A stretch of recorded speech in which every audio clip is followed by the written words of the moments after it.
오늘은요, 시편을 공부하겠어요. 시편은 옛날 찬송가 가사예요. 이스라엘 사람들이 주님 앞에 나와서 이제 예배 드릴 때 찬송했을 거 아니에요. 그 곡조는 다 잊어버렸어. 곡을 옛날에 지금 기법으로 쓰지를 않는 때니까 그게 다 기록이 없어요. 그런데 가사만 남았어. 그래서 지금 이제 150편이나 되는 이 시편들이 찬송가의 가사들이 남아있는 시들이에요. 그런데 이 찬송을 시로만 우리가 내용으로 생각을 하는데 가끔 거기 뭐 보면은 어떤 악기에 맞춘 노래, 여기는 보면은 성전에 올라가는 노래 이렇게 돼 있잖아요. 성전에 올라올 때 부르던 찬송이에요, 이게. 옛날에는 뭐 자동차 타고 다니지 않았잖아요. 다 걸어서 올라오는데 예루살렘 성산에 이제 올라온 거예요. 절기 때마다 올라온 겁니다. 그래서 이 예루살렘 성전에 올라갈 때 혼자만 올라가는 게 아니고 절기 때니까 온 가족이, 집안이, 가문이 그냥 떼를 지어서 올라오는 거예요. 한 동네에서, 한 지역에서 쫙 올라가면서 이제 멀리 성전이 보일 거 아닙니까? 그러면 그 누가 먼저 시작했는지 모르게 찬송을 시작하는 거예요. 그래서 지금 이제 20편에서부터 쭉 보면은 성전에 올라가는 노래 이렇게 돼 있어요. 성전에 올라가면서 절기 때 부르던 합창, 제창 이렇게 찬송가예요. 근데 그 가사들이 남아 있는데 오늘은 122편을 제가 여러분들과 함께 교독을 했습니다. 그래서 이 1절에 이렇게 시작이 되거든요. 사람이 내게 말하기를 하나님의 집에 올라가자 할 때 내가 기뻐하였도다. 그러니까 예배당에 올라가자, 같이 빨리 성전에 올라가자 이렇게 하니까 다 기쁨이 넘쳐서 함께 올라왔다는 겁니다. 예루살렘아, 우리의 발이 네 성문 안에 들어섰다, 도착했다, 그런 얘기입니다. 드디어 도착했구나. 제가 3절을 건너뛰어서 4절 읽어보면 지파들 곧 지금 우리 말로 말하면 가문들, 집안 사람들이 다 한꺼번에 올라오는 거예요.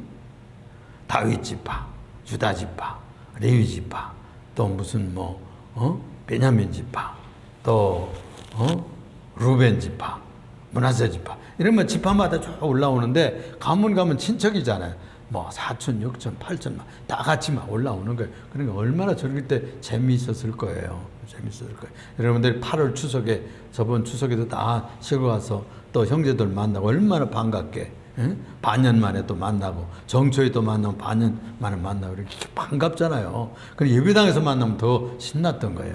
이렇게 지파들 곧 여호와의 지파들이 하나님의 이름, 여호와 이름에 감사하려고 이스라엘의 전례대로 그리로 올라가는도다. 그래, 이스라엘의 전례대로. 신앙생활은요, 전례대로 하는 겁니다. 전례라는 말은 전통적이다, 그런 뜻이요. 내려오는, 조상 때부터 내려오는 그 뜻대로 그대로 행한 겁니다. 그러니까 봄에서부터, 여름에서부터, 가을에서부터 이렇게 절기들이 한 서너 너댓 번 있었어요. 그 사람들이 전 민족적으로 그렇게 올라왔다니까. 얼마나 재밌었겠어요. 올라와서 그 서울인 그 예루살렘에 올라와가지고 장도 보고 여러 가지 재밌는 것도 구경하고 예배당 가서 그 다음에 은혜 받고 또 예배 드리고 축제하고 이렇게 친척들 만나고 또 다른 지파의 얘기들도 듣고, 그리고 서울에 가니까 가서 여러 가지 소식도 듣는 거예요. 이렇게 해서 그들이 그 민족적인 결속, 신앙적인 공동체를 만들어가는 훈련을 그렇게 해 갔던 겁니다. 그래서 이 절기 때마다 서너댓 번씩 시온산성 예루살렘에 올라가서 성전에 모였던 절기들이 여러 절기들이 있는데, 그 중에 해방절이라고 하는 6월절이 있었어요. 우리나라의 광복절 비슷해요. 우리나라는 36년 외정치 밑에 서 있다가 탁 풀려났을 때 그 우리 선배들, 조상들, 어른들이 그냥 이 광화문에 쏟아져 나오고, 평양거리 쏟아져 나오고, 대구거리 쏟아져 나오고, 전주거리 쏟아져 나와가지고 막 만세 부르던 그 사진들이 지금도 남아있다고. 그거 얼마나 기쁩니까? 그래서 그 해방절, 그걸 또 6월절이라고도 그러고, 6월절은 패스오버, 그러니까 건너뛰었다 이거예요. 죽음의 천사가 저 이스라엘 백성들의 집은 양의 피를 보고 훌쩍 뛰어 건너 넘어요. 그걸 패스오버라고 그래. 그걸 6월절, 그래서 건너뛰었다, 6월절이에요. 근데 그 일주간을 어떻게 지내는 거 아니? 무교절이라고 해서 지내요. 무교절은 이스트가 없는 빵을 먹는 거예요. 밀떡 그대로 그냥 뜨뜻한 빵 그냥 구워서 먹는 거예요.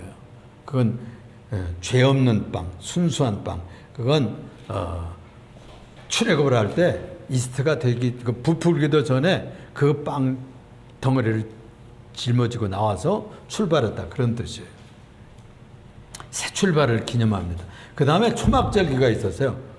광야에서 그들이 살았잖아요. 나와 40년 동안 텐트 치고 좋은 텐트가 있었겠어요. 또 양 길러가지고 염소 길러가지고 염소털로 검은 염소털로 이렇게 짜가지고 텐트를 만들었어요.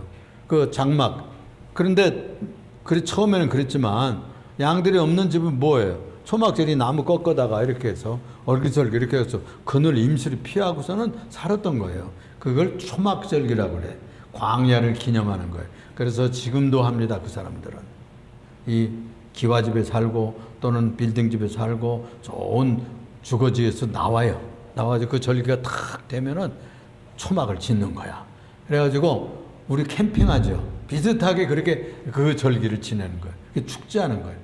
가난할 때, 아무것도 없을 때, 집도 없을 때 하나님께서 만나를 내려주시고 또 저녁에는 메추라기를 떨어뜨려 주셔서 우리가 고기도 먹고 살고 하던 그 광야의 고난의 세월을 그 절기를 통해서 기념하는 겁니다. 온 백성들이 와서 그를 기념해요. 그게 언제냐면 7.7절이라고 그래요. 그 6월절서부터 그 씨 뿌리던 데서부터 가을 때까지 밀을 거두고 그리고 보리를 거둘 때까지 7, 7은 49 7주간이 지나면 그 더운 지방이기 때문에 밀이 다 익고 보리가 다 익고 그때 이제 거두어가지고 추수감사도 지내고 초막절도 지내고 이렇게 했던 거예요. 그걸 7.7절이라고 해요. 7.7절. 그때가 한 하루만 더 지나면 오순절이에요. 응? 7, 7은 49 플러스 한 하루. 그러면 오순절. 그게 열흘을 한순이라고 그러잖아요. 그래서 5개의 순을 오순절. 그래서 50일. 그때 누구가 오셨어요? 성령이 오시잖아요. 신약시대에. 성령이 오시는 절. 이런 절기들을 구약시대부터 지켰던 겁니다. 이렇게 해서 그들이 치질화되고 기질화되고 그 절기를 지키는 습성이 돼가지고 안 지키면 뭐 몸이 쑤셔서 건지를 못하도록. 야, 올라가야지. 이제 또 며칠 안 남았네. 그래가지고 준비하고 쫙 올라가고. 그걸 생활화해서 살았던 거예요. 그러니까 수백 년, 수천 년을 그들은 그런 훈련을 겪으면서 살으니까 아예 그냥 뭐 예배드리며 사는 것이 그들의 삶이었어요. 예루살렘에 올라와서 평화를 누리고 축복을 누리고 구원의 기쁨을 찬양하고 축제하고 수확의 기쁨을 감사하고 또 맥주절이라는 그 날에 맥주 감사절을 지켜서 우리가 7월 달이면 맥주 감사절을 지키잖아요. 옛날에는 뭐 보리 추수 때에는 아주 그냥 그 춘궁기를 지나서 배고픈 시절을 다 뛰어넘을 수 있는 그런 기절이었죠. 이런 축제에 그런 농사 짓는 것과 그 목축업을 하는 그런 축제의 삶을 살면서 살았어요. 그때 그렇게 해서 생활이 신앙생활이고 그리고 신앙생활이 그들의 절기와 농사 짓고 양치는 그런 생활이었어요. 우리도 다 옛날에 그랬잖아요. 그래서 추석 지내고 구정명절 지내고 무슨 뭐 이렇게 하는 것들이 다 그 절기와 관계됐던 것입니다. 그런 것처럼 또 그 다음에 1년에 한 번은 용키푸르라고 그래가지고 아주 대속죄일이 있어요. 회개의 날이야 그날은. 그래가지고 다 그날은 금식하고 이렇게 해서 눈물 흘리고 1년에 지었던 죄들을 다 기억하고 대속죄를 합니다. 그러기 위해서 예루살렘으로 올라와요. 그러니까 예루살렘에 전쟁이 나든지 어려움을 겪든지 정치가 불안하든지 뭐 이렇게 되면 그런 축제를 할 수 없잖아요. 그래가지고 오늘 시편에서 그걸 명령하는 겁니다. 예루살렘을 위하여 평안을 구하라. 예루살렘을 위하여 평안을 구하라. 예루살렘을 사랑하는 자는 형통하리로다. 6절에 그런 말씀을 하는 겁니다. 그래서 제목을 예루살렘의 평화를 구하라 이런 제목으로 은혜를 받고자 하는 것이거든요.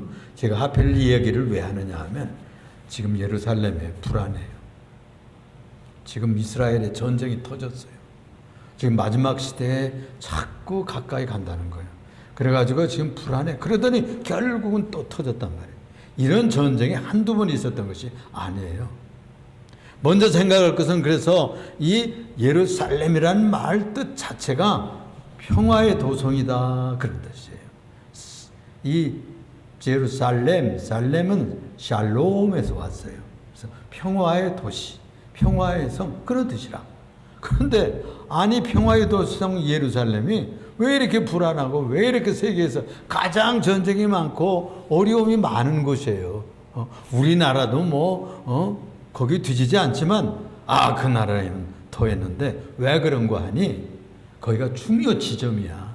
그래서 이 아프리카 거대 대륙 있고 그 꼭대기 이집트, 애굽이라는 나라가 있잖아요.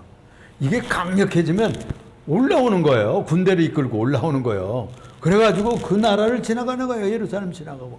거기 올라가가지고 또 전쟁을 치르고 이러는 거예요. 그리고 이 예루살렘 북쪽으로 가면 그냥 벌판에 전쟁하기가 얼마나 좋은 지역이 있어요. 그걸 무기또라고 그래. 무기또. 하루 무기또. 무기또 산 언덕인데 전쟁터야. 그래 거기 가서 전쟁터. 또 북쪽에서 무슨 메소포타미아 지역, 강사이의 땅, 지금 이란, 이라크, 터키, 그리스 이런 지역에서 그냥 세력이 생기면 그것도 남쪽으로 와가지고 이 예루살렘과 이 유대 지역을 또 지나가는 거예요. 그러면 괜히 앉았다가 그냥 화를 당하는 겁니다. 화를 당하는 거예요. 또 그 다음에는 저 동쪽 사우디아라비아 이쪽도 이제 중동 지역에서 세력이 생기면 동방에서 또 세력이 몰려오는 거예요. 아람과 그 세력이 성경에는 그런 얘기가 많이 나오거든요. 전쟁하러 오는 아람의 공략, 시리아, 지금의 시리아, 사우디아라비아 이 베두인들이 막 쳐들어오는 거예요. 세력이 생기면 그 나라가요 쉴 날이 없었던 거예요. 이런 역사가 이스라엘 역사예요.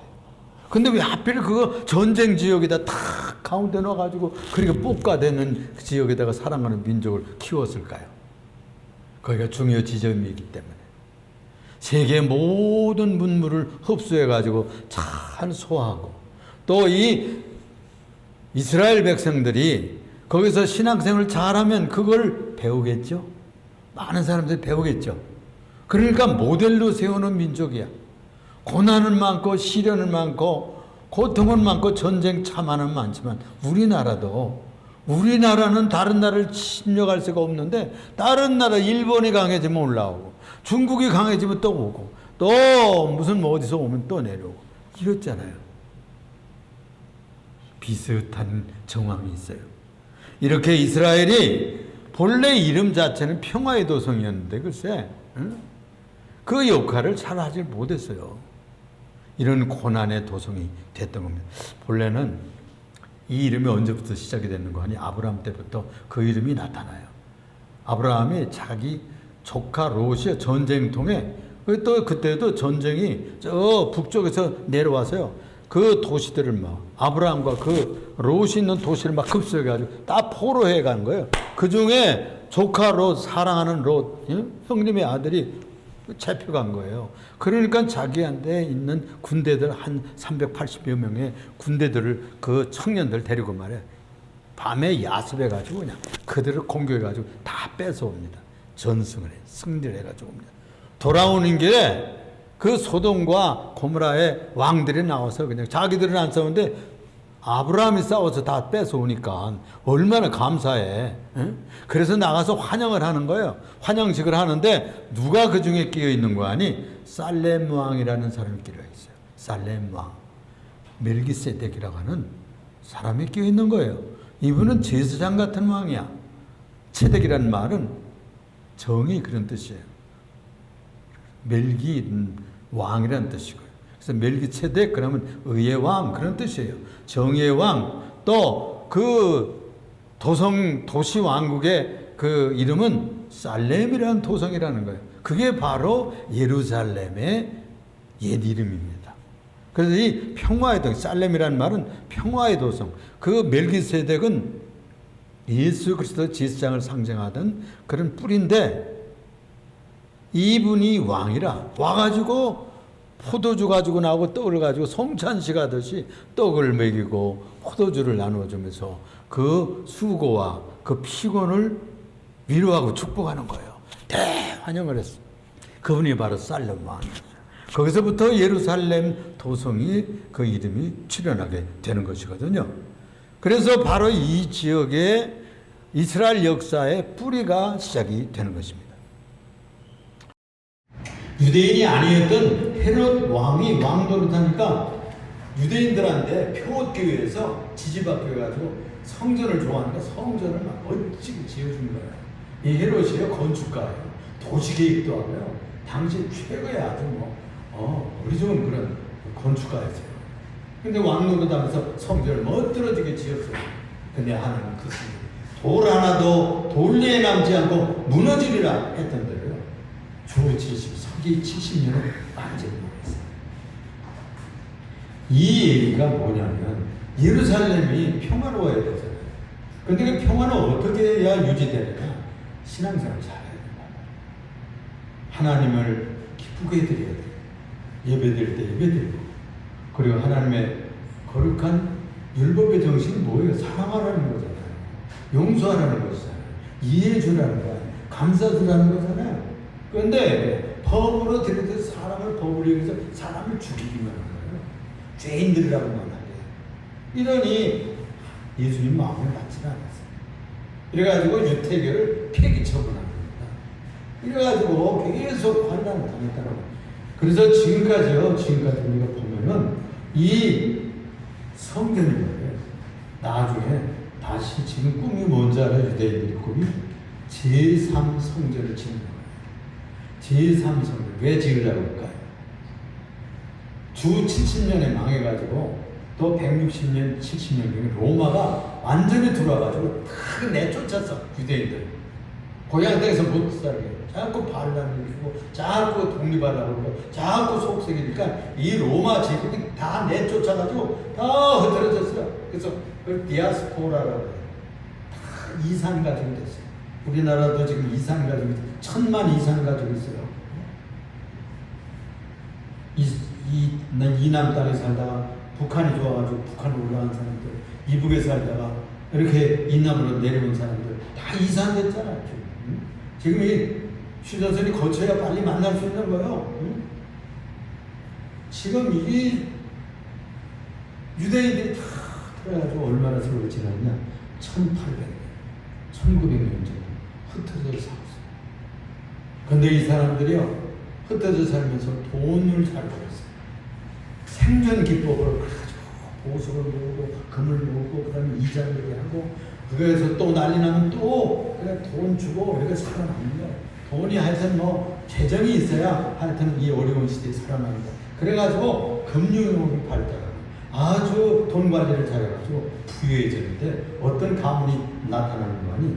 로스차일드라는 가문이 나타났어요. 2차 대전 때 영국에다 전비를 댔어요. 나라에 전쟁 비용을 막 대줬다니까. 유대인 부유한 가문에서. 그래 전쟁이 1차 대전이 끝났거든. 그럼 무슨 대가를 줘야 될 거 아니에요. 그래가지고 외무부 장관, 영국의 외무부 장관 벨푸어라는 외무부 장관인데, 이 양반이 정부에서 결정을 해가지고 유대 나라를 독립시키겠다 이렇게 발표를 한 거예요. 벨푸어 선언이라고 해요. 이래가지고요 살판한 거예요. 살판한 거예요.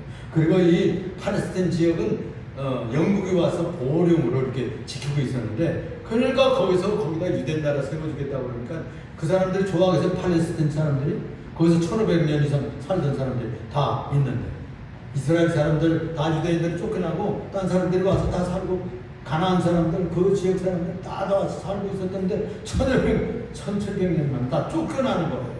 이런 일이 벌어질 것이잖아요. 그러니까 막 봉기가 일어나고 싸움이 일어납니다. 그래가지고 유대인들도 막 격하게 싸우고 서로 싸우고 이렇게 분쟁이 막 일어나는데, 근데 이걸 영국에서요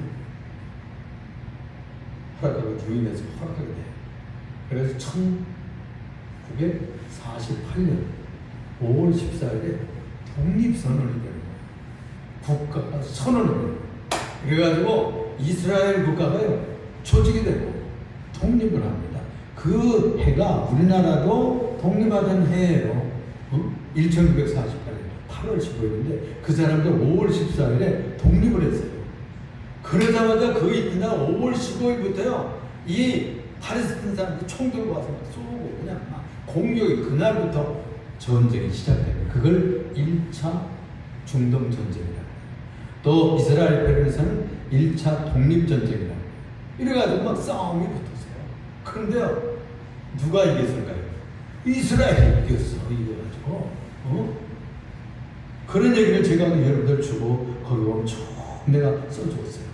여러분 집에 가서 쭉 읽어보세요. 그러면은 이스라엘 역사를 이걸 1차, 2차, 3차 지금 뭐 하마스와 공격까지 지금 받은 얘기를 우리가 알아야 되기 때문에 이 얘기를 하는 겁니다. 이래서 1차 이스라엘 독립전쟁 중동전쟁이 벌어졌는데 1년 만에 1949년 3월 10일에 이스라엘 전쟁 승리로 끝났다니까.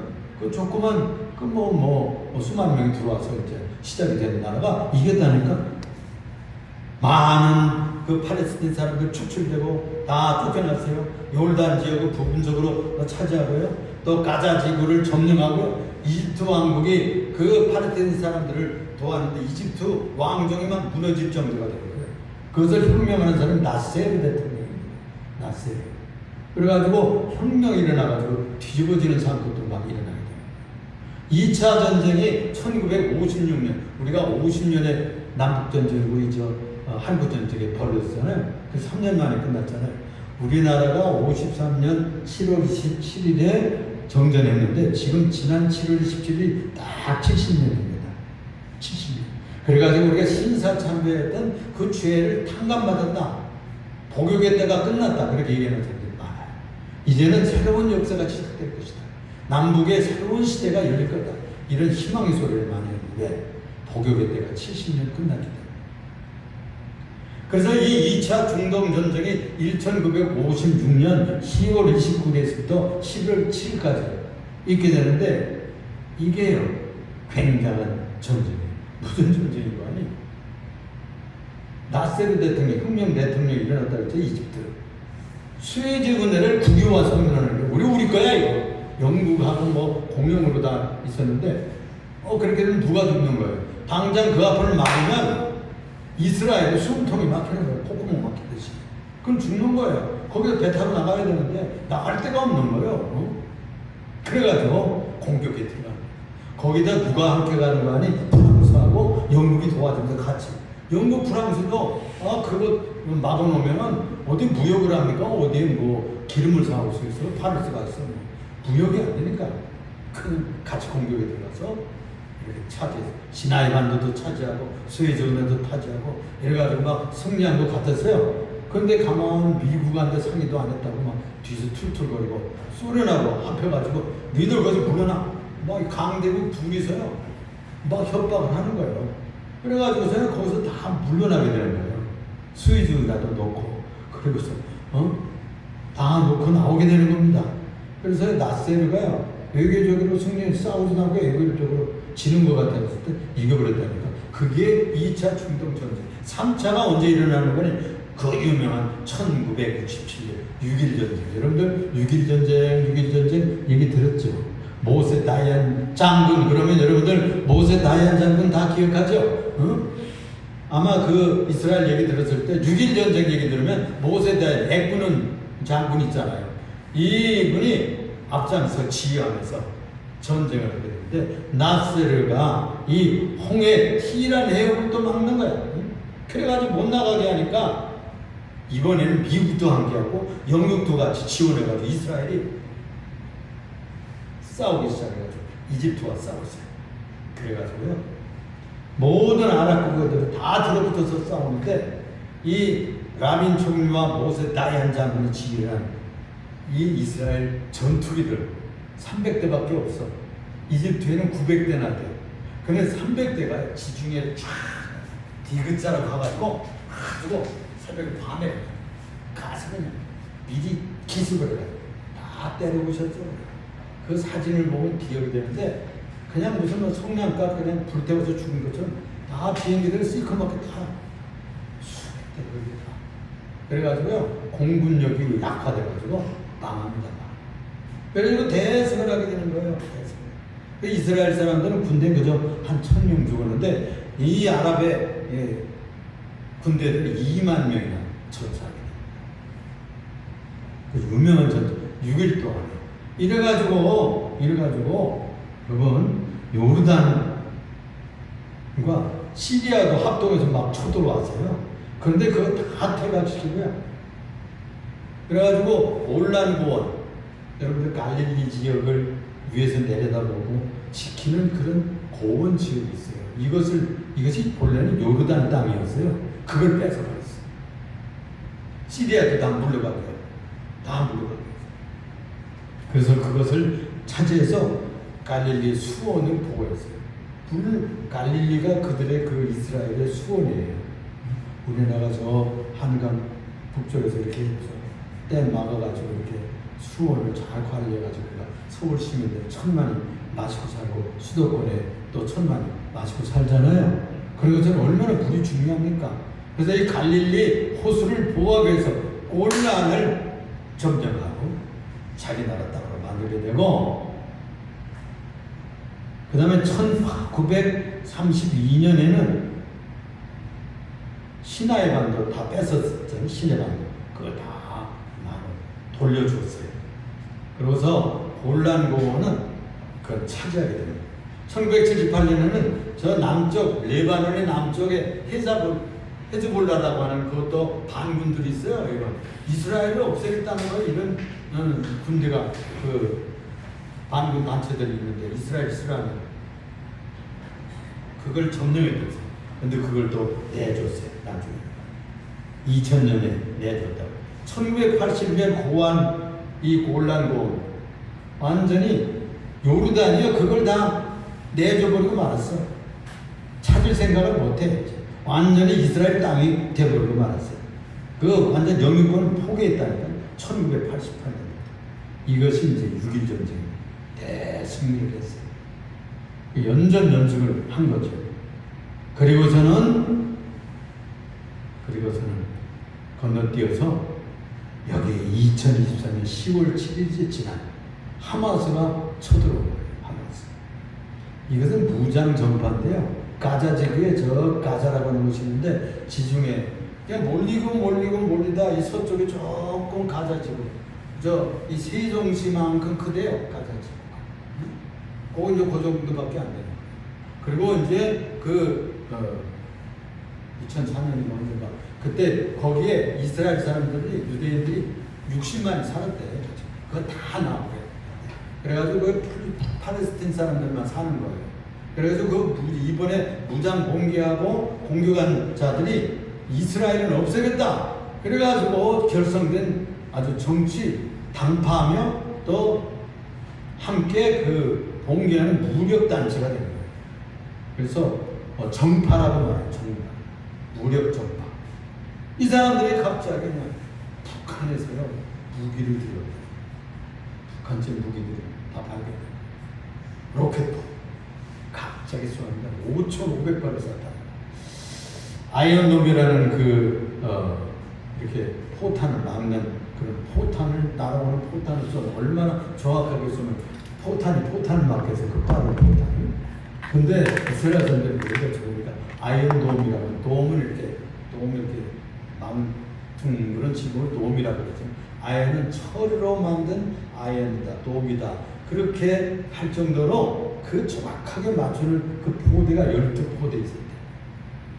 보통 때는 50발, 40발, 펑 이렇게 쏘대는데 그거 다 해봐야 12포대니까 한 번에 8발씩 쏠 수 있대. 그럼 96발밖에 못 쏘는 거야. 그죠? 이래가지고요. 5,500발에 한꺼번에 떨어지는데 그걸 어떻게 막습니까? 어떻게 막?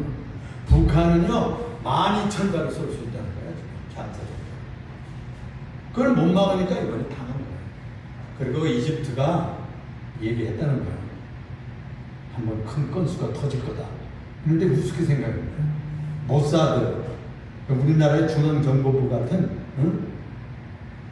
국가안전원 있잖아요. 그 정보부가 뛰어난 정보부거든요. 모사드가. 몰라서 까맣게 몰랐어. 또 미국의 CIA 정보부에서 까맣게 몰라서 일러주지를 못했다. 옴싹 당한 거예요. 지금 바이든 대통령이 지금 사우디하고도 이스라엘하고 화해시키고 그 전에는 아브라함 협정을 맺어서 2020년에 9월 15일에 이게 뭐냐면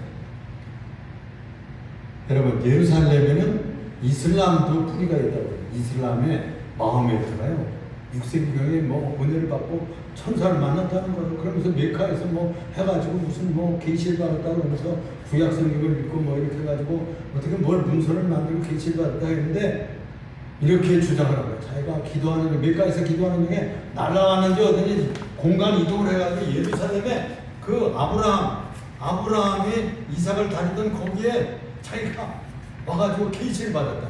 그리고 승천을 했다. 이렇게 주장을 했어요. 그래가지고 자기들도 예루살렘에 영국권이 있다.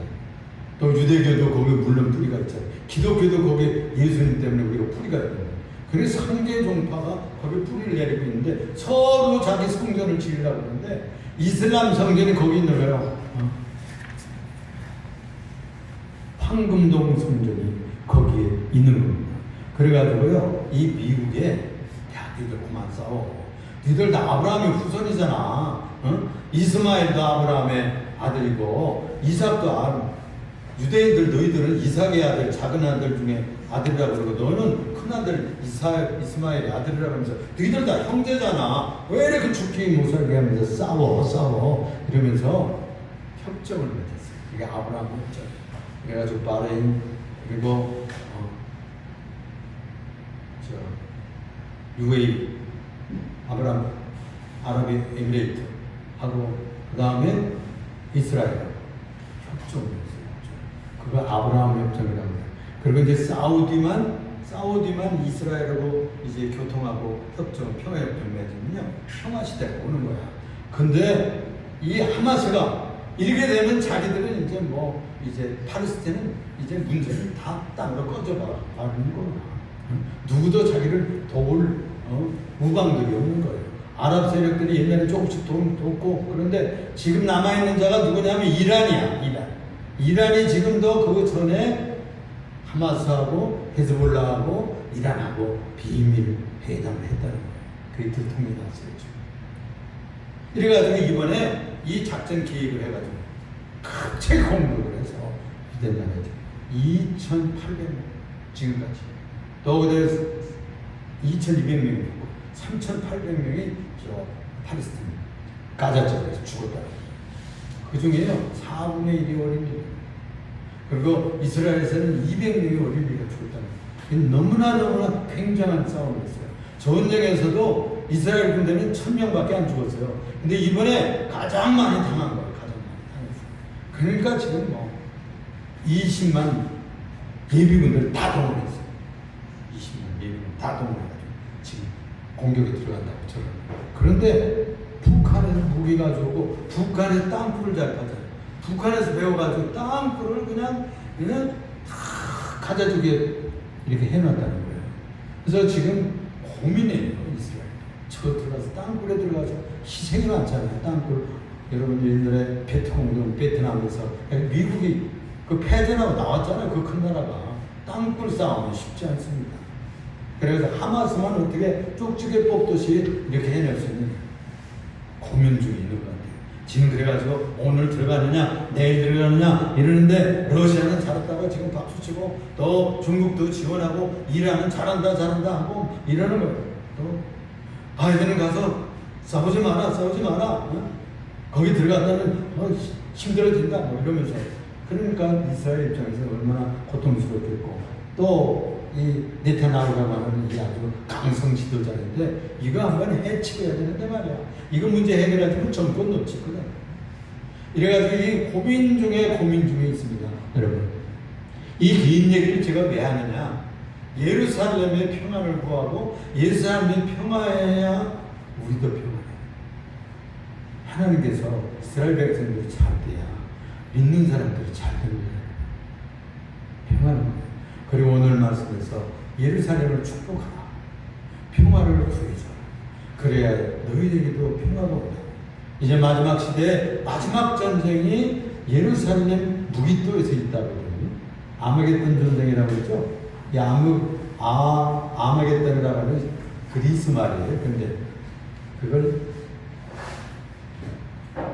히브리 말로 하면 하르무깃도라는 뜻이에요. 하르무깃도.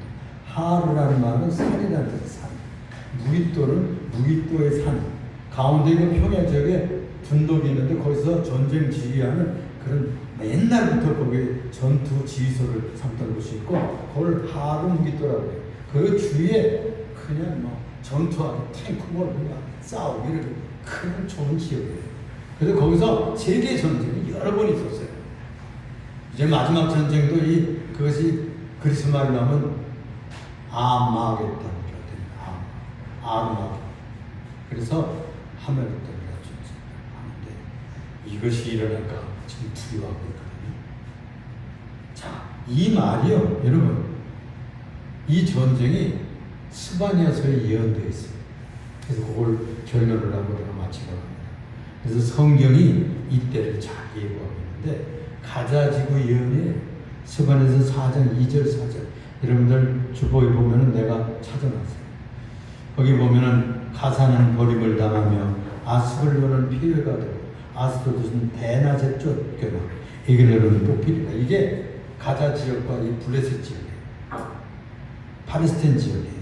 해변 주민 그렛 족속에게 화 있을 진저 블레셋 사람의 땅 가나안아 여호와의 말씀이 너희를 치나니 내가 너를 멸하여 주민이 없게 하리라. 이 여기를 치겠다는 거예요. 하나님께서.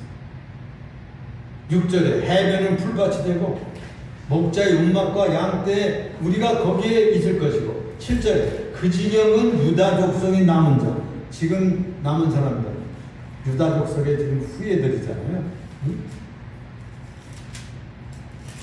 이 유대인의 후손들이 그 땅에 다시 들어가서 지금 이스라엘을 재건하고 그 예언들은 지금 돼가고 있는 거예요. 그런데 그 지역에 남아있던 사람 저 블레셋 지역에 저 지중해 해변 지역에 남아있는 가자 지역을 이렇게 초토화시키고 쫓아낼 것이 예언되어 있다는 거예요.